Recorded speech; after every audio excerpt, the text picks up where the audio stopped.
was standing there, and I said, "It's the first time I've stood alone for a long time, and it just got me."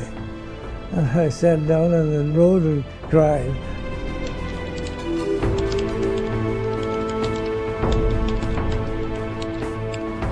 I went to work right away and got what I could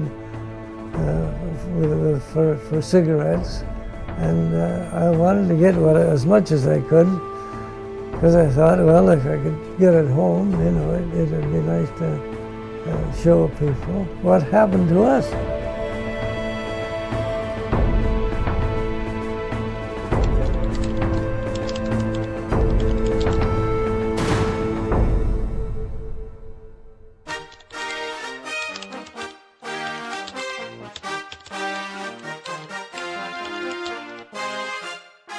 I just felt it was my duty to get in and help.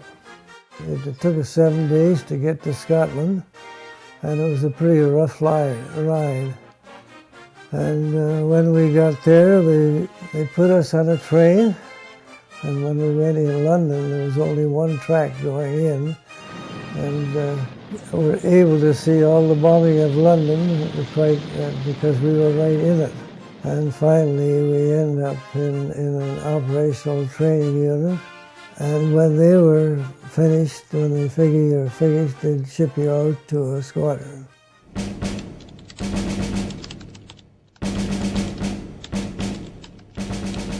When this come out that the Navy wanted us to bomb the battleships in Brest Harbor, we got to do a daylight raid, which is unusual because we'd never done one. And that started out at 7 o'clock in the morning. And we were supposed to meet the other people in Land's End. That's the last corner of England. One of our fellows dropped out on the way down, and there must have been something wrong with the aircraft. And we kept going and expecting to meet the other two squadrons that were going with us. But we saw nothing when we got there, and we took a swing around and looked, and no aircraft in flight. And so we went on to bomb. And we found out that they had already bombed, and they were ready for us, waiting for us. The flak was very heavy, and we got hit 3 times going down, and the 3rd time got all the controls. And they hit us with 20mm cannon shells, and got everything.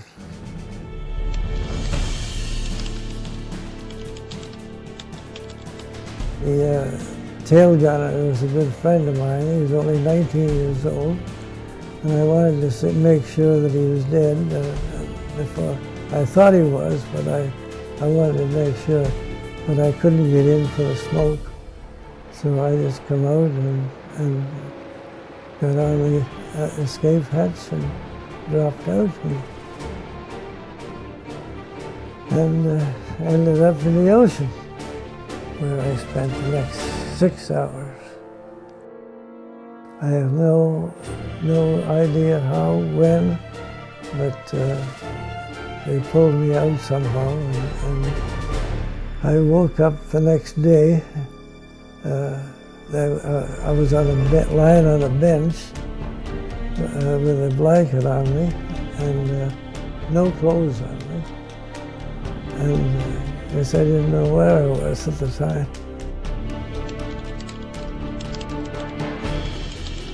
He was a young fella, and I said to him when I was going down on the parachute, he was coming right towards me. And I figured that I'd had it right then, and I closed my eyes, and all at once I got a blast of air.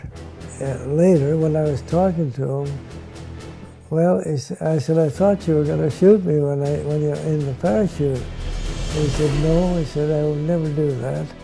He said, I might be like that sometime myself.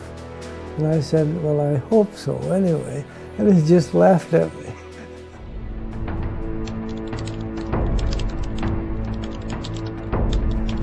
Anyway, they put us on the train that night, and we were told we were going out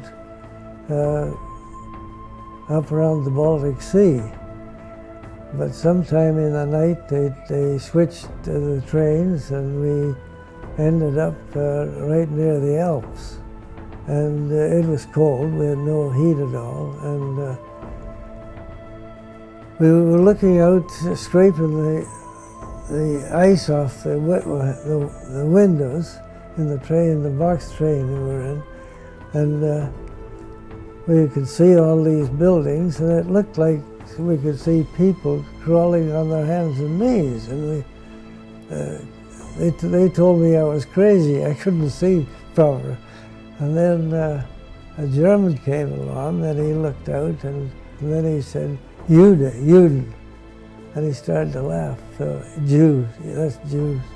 And that's what they were, Jews walking on their hands and knees in deep snow.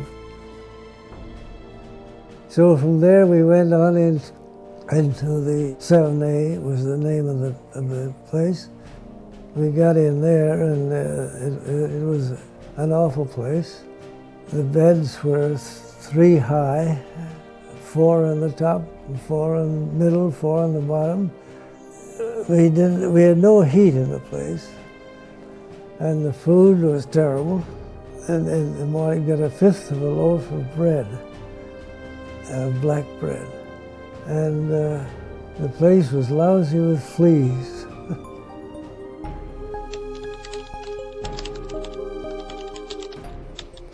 And when we got there, they told us to take our clothes off and tie them up in a bundle, and they would put them in an oven.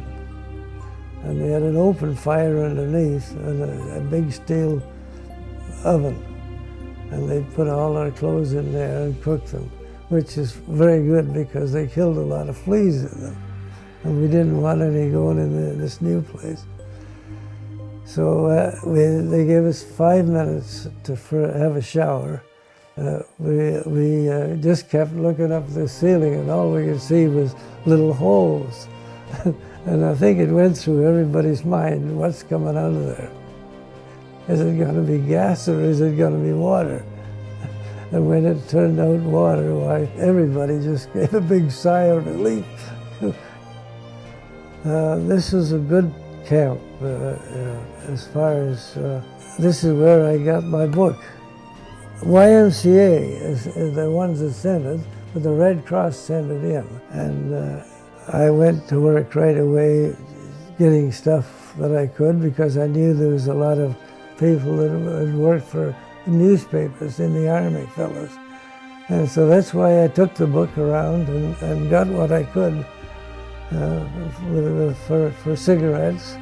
And I wanted to get as much as I could, because I thought, well, if I could get it home, you know, it would be nice to show people.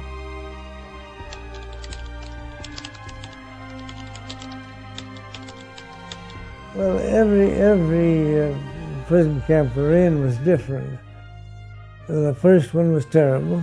We had nothing at all. We didn't even get, most of us lost about 15, 20 pounds in there. The guards were miserable bastards, if you want the truth. A lot of them had dogs with them. I wouldn't tell you about the toilets, at least I don't want to put it down. That was one of the worst things, that place. That and the damn fleas. Oh, God. But the next one we went in, well, we started getting Red Cross parcels. And that's what saved us. We got to the point where we could make quite a nice dinner with corned beef was the big thing, and powdered milk, and we got butter. We even made our own booze. It come good. You could put a little on the table and put a match to it, and it burned nice and blue. It knocked you down pretty quick, too.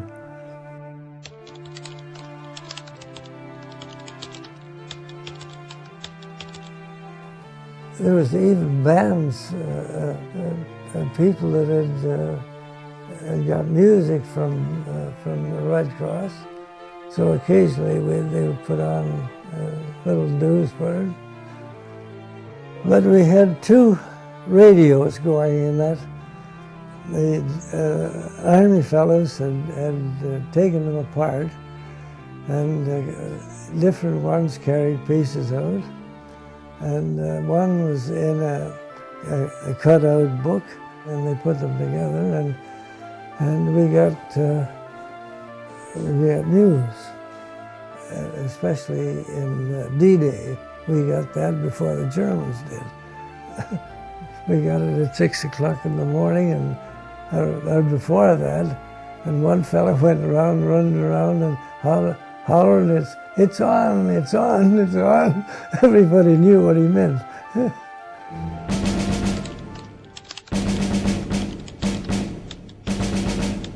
Well, after we left this camp, we went to Poland. It was a new camp, and it had all younger fellows, and they were all fellows that had been going to school when we were shot down. As one fellow said to me, "I thought it was you'd been left over from World War I." That was another place with no heat and everything, and our Red Cross parcels run out, and that was just before that was a place from where we left to do the march.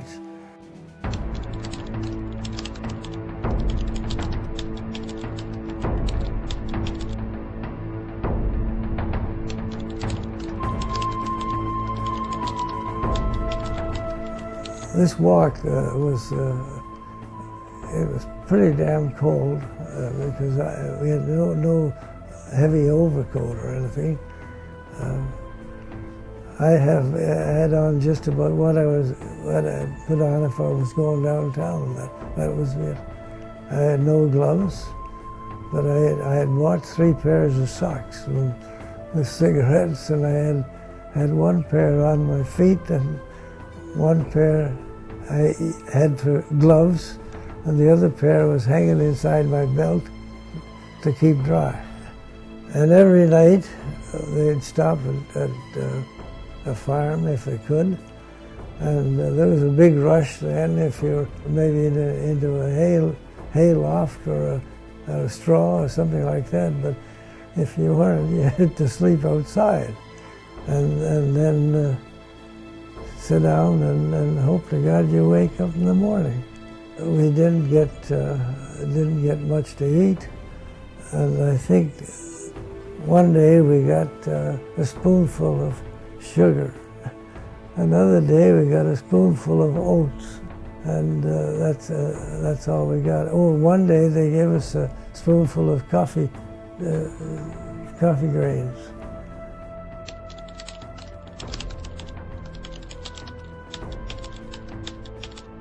The last week, a lot of us had dysentery. It's the grandfather of diarrhea. About 700 or 800 had dysentery, but they put us in boxcars. So when you get 60 in it, you're sitting on top of one another, and when you got diarrhea, it's a hell of a mess, and you're in there for 3 days. And when we got out, oh my God, we were really beat and dirty, and we walked up we had to go about 2 miles, and we got up to the compound, the last one we were at, and they wouldn't let us in. The guard said, "No, we got too many in here now." And they had over 32,000 in there for 2,500 a place. And so while they were arguing like that, an English doctor came out, and he took a look at us, and he turned around to the German and he said, look, he said, these fellows are half dead now. And he said, look at the mess they're in. And he said, either you get them a place to get cleaned up and a place to lie down, he said, or I'm going to hold you personally when the war is over. The Germans left us one night. It'd be in April they left, and the Russians had come in and took the place over. We had a slice of sugar beet that's all we got to eat one day. One day we got a raw potato. And then when the Russians came, they must have known where the potatoes were, because they went out and cleaned them out themselves. Didn't leave a thing for anybody. So here we were, 32,000 people with nothing to eat. And the third day, I got a little bit tired of it, and I said, the hell with this, I'm gonna go.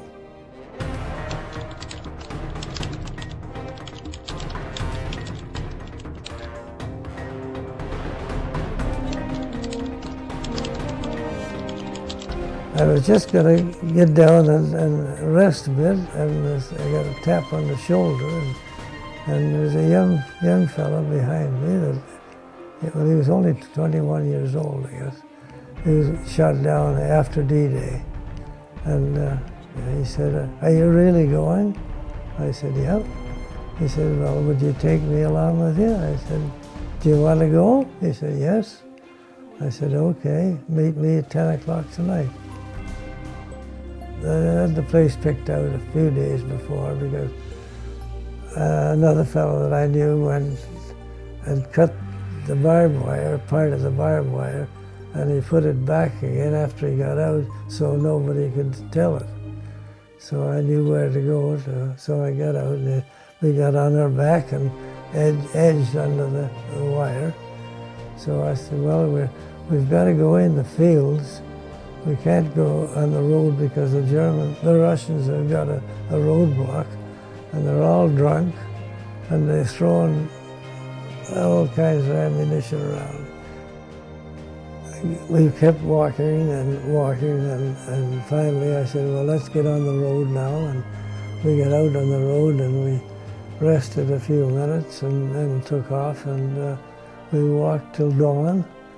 And then we got in the woods and lay down a bit, and sat down, and you can't sleep.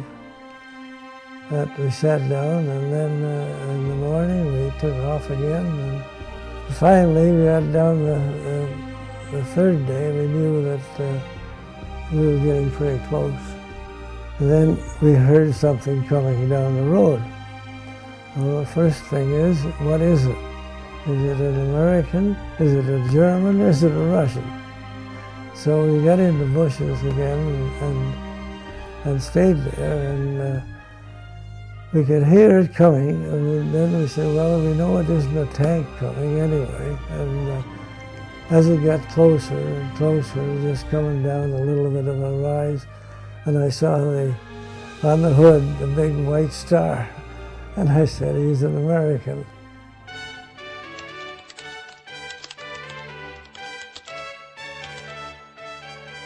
When he said, come on down, and we got down, he said, where are you from? I said, Simcoe, Ontario. And he looked kind of funny, and he said, what's the highway that goes through Simcoe? I said, well, there's only one, it's number 3. And he started to laugh. He said, I'm from Buffalo. He said, I knew Simcoe very well. I went down and I met an American colonel, and he said, oh, I said, prisoner of war? I said, yeah. He said, how long have you been there? I said, since December 18th, 1941. He said, oh my God, he said, I wasn't even in the army then. And it was funny that I was standing there, and that was the day that the war ended. And I just found out that, and I was standing there, and I said, the first time I've stood alone for a long time, and it just got me. All at once, everything. I'm safe. I'm going home. And I sat down on the damn floor on the road and cried. And then I was just going home. Nice to get home.